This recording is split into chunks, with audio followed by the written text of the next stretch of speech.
Wherever you go, whatever you do, throw a little at it. Omax, Vest and Briefs.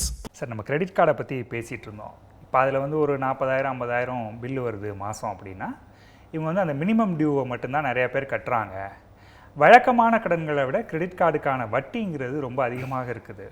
அதை யாரும் படித்தவங்களே, நிறையா படித்தவங்களுக்கு கூட அந்த புரிதல் இல்லை அப்படின்னு சொல்கிறாங்க. அப்படி தான் அதை பார்க்கணுமா? இன்றைக்கு வந்து நிறைய வாய்ப்புகள் இருக்குது சம்பாதிக்கிறதுக்கு.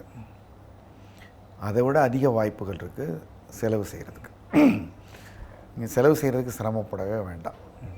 உங்களுக்கு வந்து தூண்டிக்கிட்டே இருப்பாங்க அவங்கள.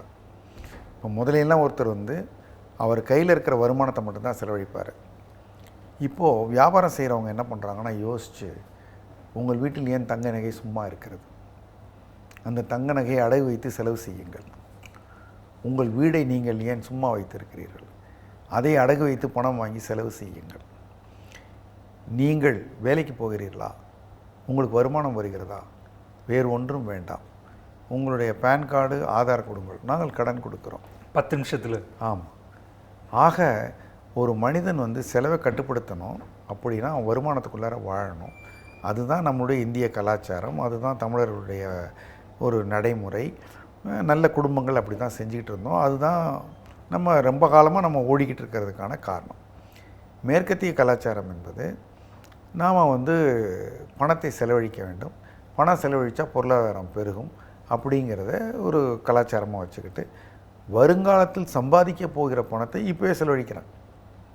இப்போ நீங்கள் டெபிட் கார்டில் செலவு பண்ணுறதுக்கும் கிரெடிட் கார்டில் செலவு பண்ணுறதுக்கும் வேறுபாடு. நான் சம்பாதித்து என்னிடம் வைத்திருக்கிற பணத்தை நான் செலவழிக்கிறது டெபிட் கார்டு. நான் சம்பாதித்து கட்ட வேண்டிய பணத்தை இப்போதே செலவழிக்கிறேன் என்பது கிரெடிட் கார்டு. அப்போ நம்ம என்னெல்லாம் கேம்பிள் பண்ணுறோம், எதெல்லாம் நம்ம வந்து ரிஸ்க் எடுக்கிறோன்னா, என்னுடைய எதிர்கால வருமானத்தையும் நான் இப்போவே செலவழிக்கிறேன்.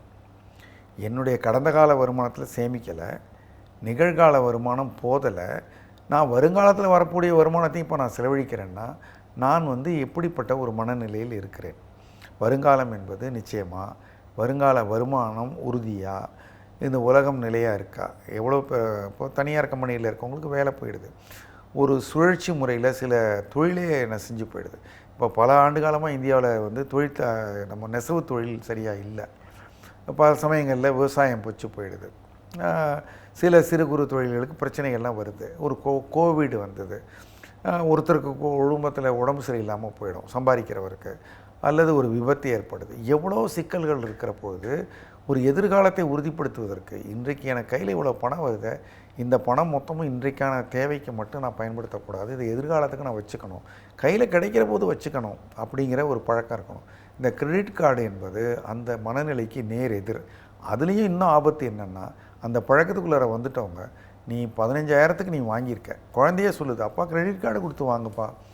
ஒரு குழந்தைய கடைக்கு கூட்டிகிட்டு போகிறோம், இவ்வளோக்கு தான்மா அப்பா பணம் வச்சுருக்காரு, நீ இதை வாங்கிக்க போகுதுன்னு சொன்னால் அது முகம் வாடுது. அம்மா சொல்கிறாங்க வாங்கி கொடுங்கன்னு, நான் என்ன பண்ணுவேன், நெக்ஸ்ட் மந்த் வேணால் வாங்கலாம். அப்போ திரும்பி வந்துடுது குடும்பம். அவங்க வரவுக்குள்ளார வாழ்ந்தாங்க, கட்டுப்பாடாக இருந்தாங்க.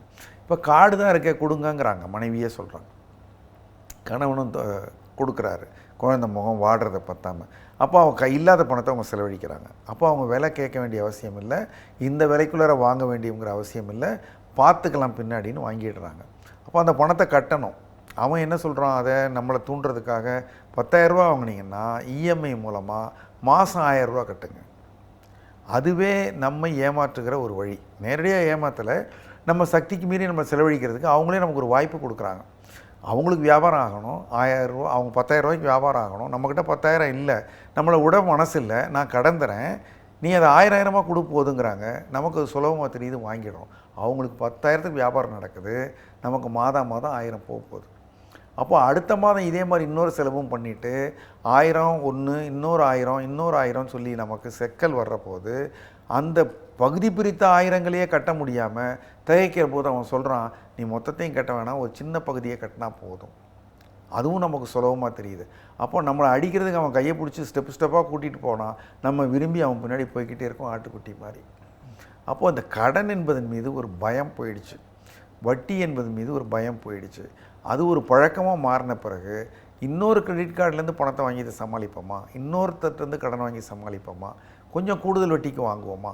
வட்டி மட்டுமே கட்டுகிற தெம்பு இருக்கிறவர்கள் அதை மட்டும் மனசில் வச்சுக்கிட்டு ஒரு பெரிய கடனை வாங்குறாங்க.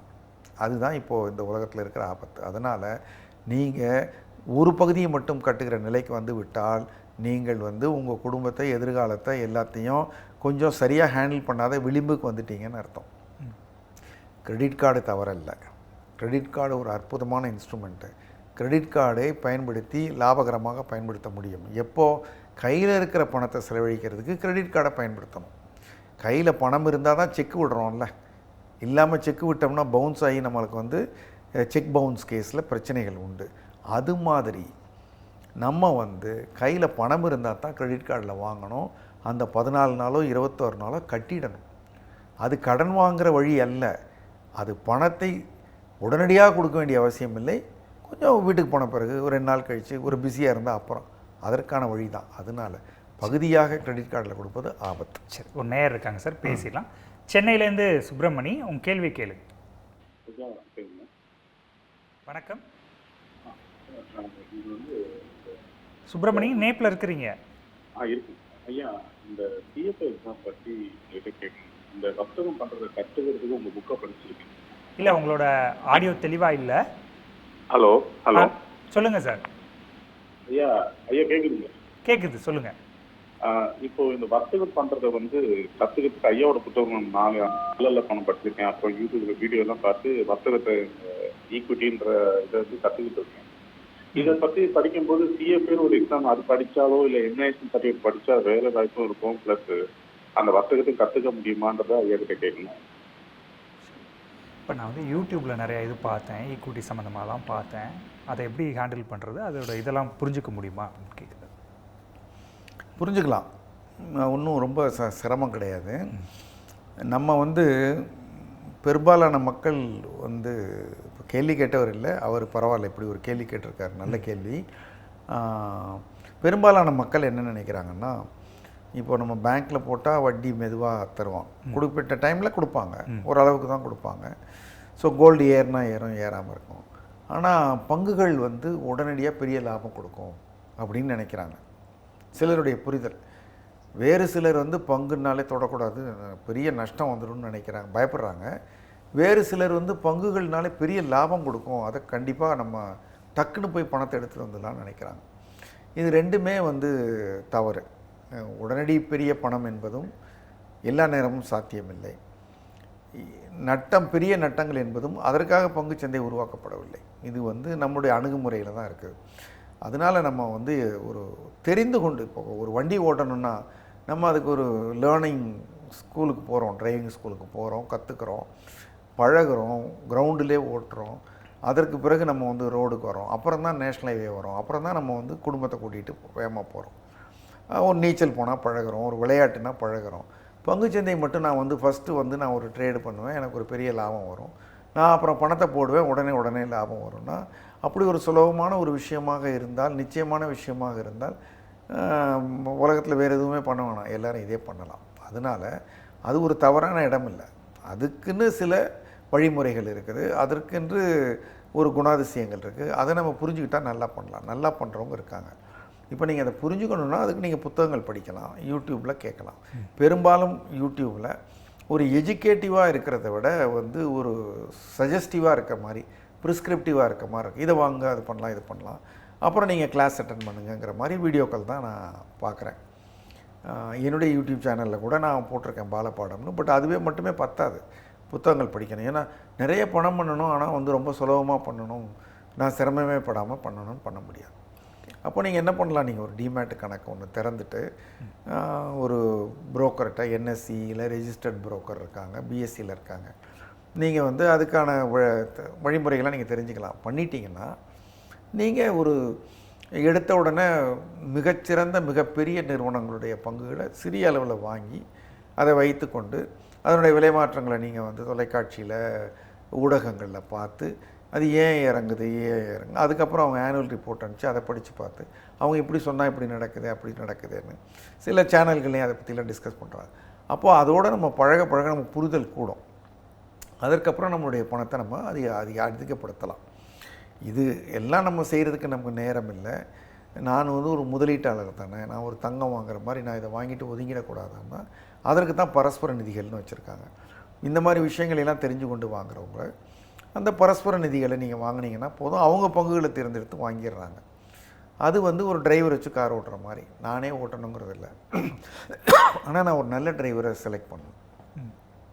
நான் அவரை வச்சுக்கிட்டேன்னா அந்த மியூச்சுவல் ஃபண்டுலேருந்து நம்ம அதை ஒரு சிஸ்டமேட்டிக் இன்வெஸ்ட்மெண்ட் பிளான் மூலமாக ரெகுலராக ஒரு தொகையை சீட்டு கட்டுற மாதிரி நம்ம பணத்தை கட்டிக்கிட்டே இருந்தோம்னா, சரியாக தேர்ந்தெடுத்த பிறகு கட்டிக்கிட்டே இருந்தோம்னா அவங்க பங்கு வாங்குறத வச்சு வைக்கிறது, சரியில்லாத நிறுவன பங்குகளை வித்துறது, கூடுதலாக்குறது, இந்த வேலையெல்லாம் பண்ணுறாங்க. அது ஆண்டு முடிவில் டிவிடெண்ட் கொடுக்குற பரஸ்பர நிதிகளும் இருக்குது, வருமானம் கொடுக்கறது, அல்லது அப்படியே விட்டு வச்சு அது ஒரு நல்ல விலை வர்ற போது நம்ம விற்றாலும் விற்கலாம். சார் நேர் இருக்காங்க சார், பேசலாம். திருச்சியிலேருந்து நவீன், உங்கள் கேள்வி கேளு. சார் கேக்குதுங்களா? வணக்கம் சார். இப்போ 2026 எந்த மாதிரி கம்பெனிஸ்ல இன்வெஸ்ட் பண்ணா நல்ல ஷேர்ஸ் வளரும் நினைக்கிறீங்க சார்? இல்லை, அப்படி பர்டிகுலராக சொல்ல முடியாது சார். பொதுவாக வந்து எந்த துறை நீங்கள் தேர்ந்தெடுக்கலாம் அப்படிங்கிற மாதிரி வேணால் சொல்லலாம். இப்போ நீங்கள் குறிப்பிட்டீங்க சில கம்பெனிகளில், நம்பகமான கம்பெனிகளில் முதலீடு செய்யலாம் அப்படின்னு கேட்குறாரு. கேளுங்க. ஃபார்மசி சார்ந்த இதில் இன்வெஸ்ட் பண்ணாம அந்த மாதிரி கேட்குறேன். எந்த ஃபார்மாவா? இல்லை சார், எந்த துறையில் உள்ள கம்பெனியில் நான் இன்வெஸ்ட் பண்ணலாம், அது வந்து எனக்கு கொஞ்சம் லாஸ் இல்லாமல் ப்ராஃபிட் கொடுக்குன்ற மாதிரியான ஒரு இது சொல்லணும். சரி, அதாவது ஒவ்வொரு துறைக்கும் ஒரு சைக்கிள் இருக்குது.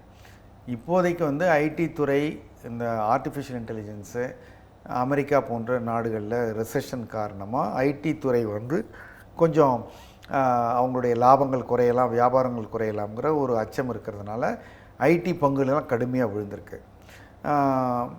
சில பேர் என்ன நினைப்பாங்க, இந்த நான் சொல்கிறது வந்து ஒரு பரிந்துரை இல்லை, புரிதலுக்காக சொல்கிறேன். முன்னாடி கூட ஒருத்தர் கேட்டார் இல்லைங்களா, அவங்கெல்லாம் கேட்டுட்டு இருப்பாங்கங்கிறதுக்காக சொல்கிறேன்.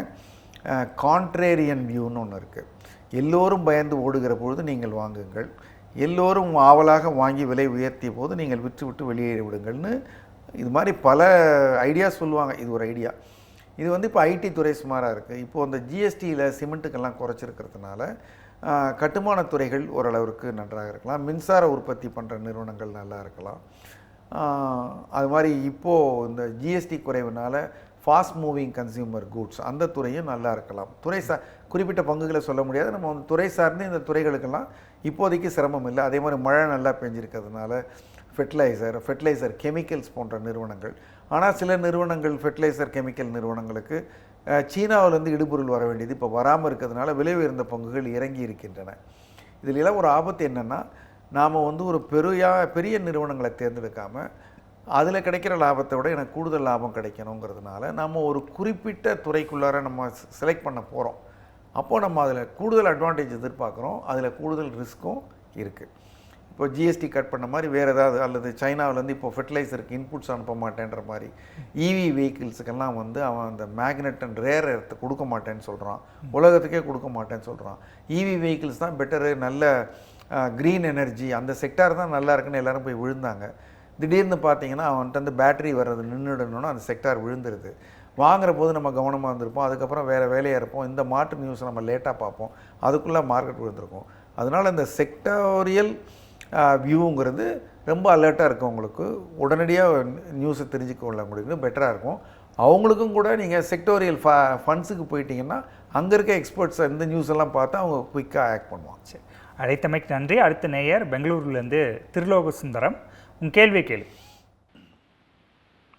சார் வணக்கம் சார். வணக்கம் சார், என்னுடைய கேள்வி என்னன்னா, நிறையா எல்லாருமே லேண்டில் இன்வெஸ்ட் பண்ணுறாங்க, வந்து ஃபிக்ஸ்டு டெபாசிட் இந்த மாதிரிலாம் இன்வெஸ்ட் பண்ணுறாங்க சார். ஆனால் இப்போ வந்து டிஜிட்டல் அசெட்னு புதுசாக ஒன்று வந்திருக்குதுங்க சார். ஸோ இந்த டிஜிட்டல் அசெட்டில் வந்து இன்வெஸ்ட் பண்ணுறது பாதுகாப்பானதா, இல்லை அது வந்து எப்படி லீகலாக வந்து பவுண்ட் ஆனதா, இல்லை எனக்கு என்னென்னா அந்த மெயினாக கிரிப்டோ பற்றி கேட்குறேங்க சார். கிரிப்டோவா? அதுக்கு ஆமாங்க சார். அது எப்படி லீகலா இப்போ எல்லா இடத்துலையுமே வந்து லீகல்ங்கிற மாதிரி சொல்றாங்க. ஏன்னா வாங்கும் போதும் டேக்ஸ் டிடெக்ட் பண்றாங்க, சேல் பண்ணும்போதும் டிடெக்ட் பண்றாங்க சார். அது மட்டும் இல்லாத வந்து 30% டேக்ஸ் வந்து கவர்மெண்ட்டே அக்செப்ட் பண்ணிக்கிறாங்க. ஸோ இது எந்த விதத்துல இதை நம்ம வந்து நம்பலாம், இல்லை லீகலா வந்து பவுண்ட் ஆனதா, இல்லை வந்து பின்னாடி ஃபியூச்சர் ப்ராப்ளம் இருக்குமா சார்? எனக்கு கொஞ்சம் விளக்கம் கொடுத்தா ரொம்ப சந்தோஷமா இருக்குங்க சார். கிரிப்டோ பற்றி கேட்குறாரு சார். அவர் என்ன கேட்டார்? கிரிப்டோவில் வாங்கினாலும் வித்தாலும் ஏதோ பண்ணுறாங்கன்னு சொன்னார். ஆமாம், என்ன சொன்னார்? டேக்ஸ்ன்னு சொன்னார் அவர். ஆமாம், வாங்கினா டேக்ஸ் இல்லை, வித்தா லாபம் தான் டேக்ஸ். இப்போது கிரிப்டோ வந்து டிஜிட்டல் அசெட்டில் கிரிப்டோன்னு நீங்கள் சொல்லிட்டது பெட்டரு. நிறைய பேருக்கு இந்த கிரிப்டோங்கிற பேரே தெரியாது, பிட்காயின்னு சொல்லுவாங்க. ஓகே, அதாவது அவர் கேட்டவர் கரெக்டாக கேட்டார். அதாவது கிரிப்டோங்கிறது ஒரு புதுவிதமான வர்த்தக பொருள். எப்படி வந்து நம்ம பங்குகள் வாங்குகிறோம், தங்கம் வாங்குகிறோமோ, அது மாதிரி US டாலர் வாங்கலாம். US டாலரை வாங்கலாம், விலை ஏறினா விற்கலாம். ஜப்பானிய எண் வாங்கலாம், யூரோ வாங்கலாம். ஸோ அதை வாங்குறவங்க யாருன்னா பெரும்பாலும் ஏற்றுமதி செய்கிறவங்க, இறக்குமதி செய்கிறவங்க. அவங்க தேவைகளுக்கு வாங்கினாங்க, அது விலை ஏறுதுங்கிறதுனால முதலீட்டாளர்களும் வாங்கினாங்க, அதெல்லாம் கூட அனுமதிக்கிறாங்க. அது மாதிரி புதுசாக ஒரு பணத்தை தனியார்கள், எந்த அரசாங்கமும் இல்லை, தனியார் நிறுவனங்கள் மைனிங்கிற முறையில் கிரிப்டோ கரன்சி அப்படின்னு உருவாக்குறாங்க. அதுதான் வந்து இந்த அரசாங்கம் வெளியிட பணத்துக்கெல்லாம் மாற்றாக வந்துடும்னு ஆரம்பத்தில் சொன்னாங்க. இப்போ அந்த கிரிப்டோ கரன்சிக்கு பல்வேறு கிரிப்டோ அந்த இதுக்கு வேறு வேறு பயன்பாடுகளும் இருக்குது. டிஜிட்டலாக பண்ணுறதுக்கெல்லாம் சிலதுக்கு பயன்படுத்துகிறாங்க. மொத்தத்தில் வாங்கினா விலையேறும் அப்படிங்கிற ஒரு பொருள் வந்து டிஜிட்டல் அசெட்டு கரன்சி. இப்போ பெரும்பாலும் இந்த பிட்காயினுங்கிறது ரொம்ப விலை ஏறிடுச்சு. இந்த பிட்காயினை வேண்டாம்னு சொல்லியிருக்கோம். நானே நிறைய சொல்லியிருக்கேன், புத்தகங்கள் எழுதியிருக்கேன், கட்டுரைகள் எழுதியிருக்கேன். ஆனால் சொல்லியும் அது விலை ஏறிக்கிட்டு தான் இருக்குது. அதற்கு பிறகு பார்த்திங்கன்னா உலகத்தில் இருக்கிற ஒரு நியாயமான ஒரு மெச்சூர்டு முதலீட்டாளர்கள் எல்லாருமே இது வேண்டான்னு சொன்னாங்க. ஆனால் நம்மளுடைய இவர் நம்ம அமெரிக்க பிரதமருக்கு உதவியாக இருந்து இப்போ வெளியில் இருக்கிற ஸ்பேஸ்லாம் விடுறேங்கிறாரு எலான் மஸ்கெல்லாம் அதில் ரொம்ப இன்வெஸ்ட் பண்ணியிருக்காங்க. அது மாதிரி ஒரு நியூ வேவ் ஜென்ஸி அவங்களுக்கெல்லாம் வந்து இது ஒரு டிஜிட்டல் அசெட் மேலே ஒரு கிரேஸ் இருக்குது. அது கண்ணா பின்னான்னு விலை ஏறுது. இது ஒரு பகுதி. வாங்கினவங்க நிறைய லாபம் பார்த்துருக்காங்க. ஆனால் ஒரு பிட்காயின் விலை ஏறுறது, அதுக்கு பின்னாடி ஒரு 10-15 காயின் அந்த மாதிரி இருக்கிறது ப்ராப்பராக இருக்கலாமா இருக்கும். கிட்டத்தட்ட ஒரு 2700 பிட்காயினோ அதுக்கு மேலேயோ இருக்குங்கிறாங்க. பிட்காயின்கிற கிரிப்டோவோ இருக்குங்கிறாங்க. இப்போ இந்த பெரிய விஷயத்தை கண்ணில் காமிச்சு அது மாதிரி தான் இது வரப்போகுது, அது மாதிரி தான் இது வரப்போகுதுன்னு சொல்லி நிறைய பேர் கிரிப்டோ கரன்சி உருவாக்குனதா சொல்லி அதை விற்றுக்கிட்டு இருக்காங்க. அதை வந்து கையில் வாங்குறவங்கக்கிட்ட என்ன சொல்கிறாங்க, நீங்கள் இதை வச்சுக்கணும், நீங்கள் விற்றுறக்கூடாது. இப்போதைக்கு இதை 12 ரூபா விற்கிது, நீ வாங்கிக்க, இது 50 ரூபா வரும், 100 ரூபா வருங்கிறாங்க. இவங்களும் நம்பி வாங்குறாங்க. இது 50 ரூபா வருமா தெரியாது. இப்போ யாரோ எதையோ ஒன்று உருவாக்கி, ஒரு மாற்று பொருளை உருவாக்கி இதுவும் அது போல தான் சொல்லி விற்றா நம்ம வாங்கலாமா? அது விலையேறலைன்னா என்ன ஆகும்? இதுக்கு பேர் வந்து பம்ப் அண்ட் டம்ப்புன்னு சொல்கிறாங்க. அவங்களே இதை பற்றி நிறைய செய்திகள் வெளியிட்டு அது இப்படி அப்படின்னு சொல்லி அந்த சர்க்கிள்குள்ளார சொல்லி இதை ரகசியம்னு சொல்லி அவங்க நிறைய பேர் தலையில் கட்டிடுறாங்க. ஆசைப்படுறவங்க தலையில் கட்டிடுறாங்க. அப்புறம் விற்க முடியலை, அவங்க காணாமல் போகிறாங்க. இது மாதிரி நிறைய கேஸ் இந்தியாவில் ரெஜிஸ்டர் ஆகிருக்கு. அதனால நம்ம எதை வாங்குகிறோம் அப்படிங்கிறத பார்க்கணும். அமெரிக்கா போன்ற நாடுகளில் பாப்புலராக இருக்கிற, ரெகுலராக ட்ரேட் ஆகிட்டு இருக்கிற பெரிய நிறுவனங்களை வாங்குறதுங்கிறது உங்களுடைய விருப்பம், அது வாங்கலாம். இந்தியாவில் அதை வாங்கலாமா விற்கலாமா அப்படின்னா நான் சொல்கிறது வந்து, இப்போ அவருக்கு குறிப்பாக சொல்கிறது வந்து, நீங்கள் முதலையெல்லாம் வந்து இதை தடை செய்யணும்னு கேட்டுகிட்டு இருந்தாங்க. ஆனால் உலகத்தில் இருக்க எல்லா நாடுகளும் செஞ்சுக்கிட்டு இருக்கிற ஒரு பொருள், அது வியாபாரம் நடக்குது.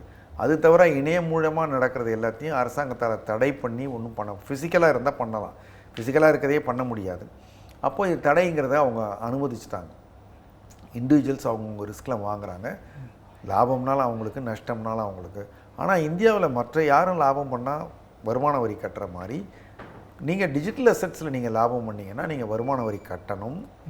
ஆனால் நீங்கள் லாபம் பண்ணுறதுக்கெல்லாம் கட்டணும், நட்டம் பண்ணுறதை கழிச்சுக்கிட்டு நீங்கள் கட்ட முடியாது.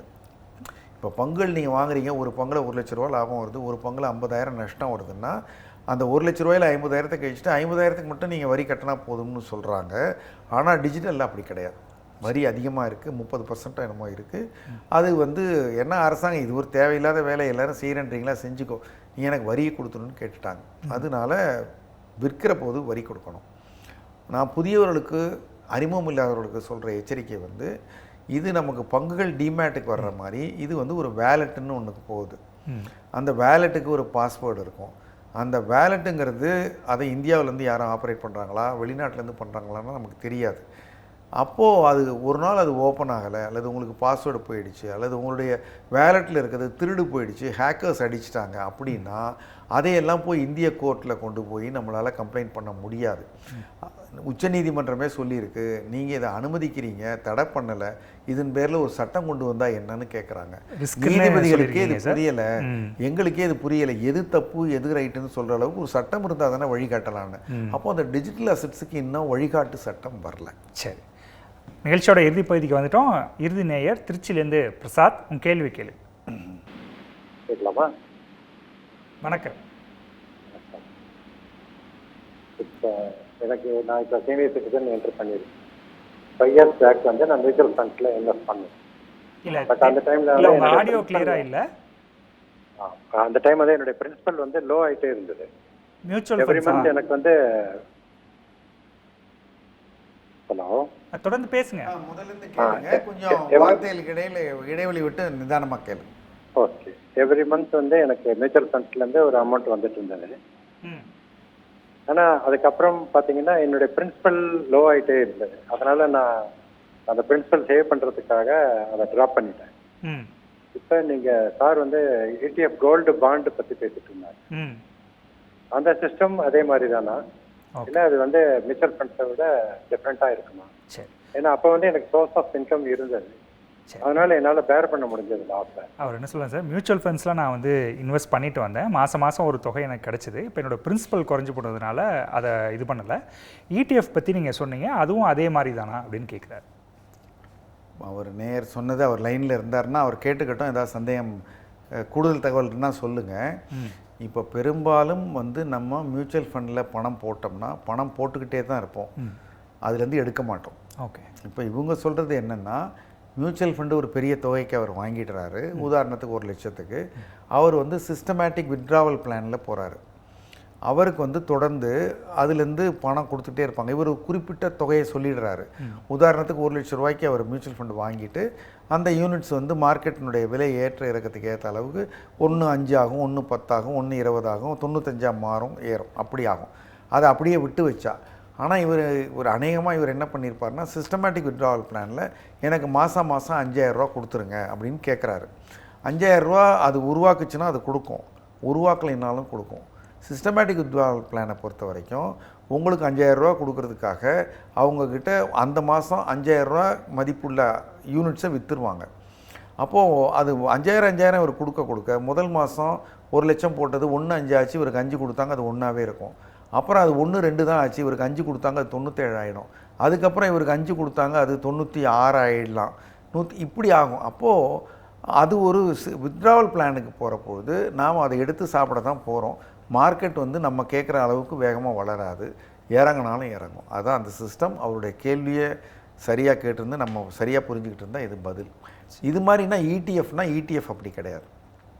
ETF சிஸ்டமேட்டிக் வித்ட்ராவல் பிளான்லாம் இன்னும் இன்ட்ரடியூஸ் பண்ண மாதிரி தெரியல, மியூச்சுவல் ஃபண்டுக்கு தான் இருக்குது.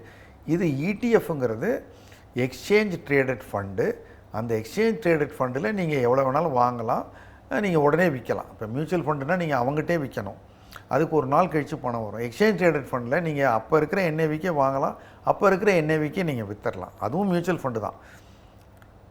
ஒன்று வந்து அவர் கேட்ட முறை, இது வந்து அவர் கேட்ட வகைனா மியூச்சுவல் ஃபண்டுலேயே நிறுவனங்கள்கிட்ட வாங்கி விற்கிறதுங்கிறது மியூச்சுவல் ஃபண்டு. நம்மளே எக்ஸ்சேஞ்சில் அந்த நிறுவனங்களுடைய ஃபண்டு லிஸ்ட்டாக இருக்கிறத டைரெக்டாக ரியல் டைமில் வாங்கலாம், ட்ரேடிங் டைமில் வாங்கலாம், ட்ரேடிங் டைமில் விற்கலாம்.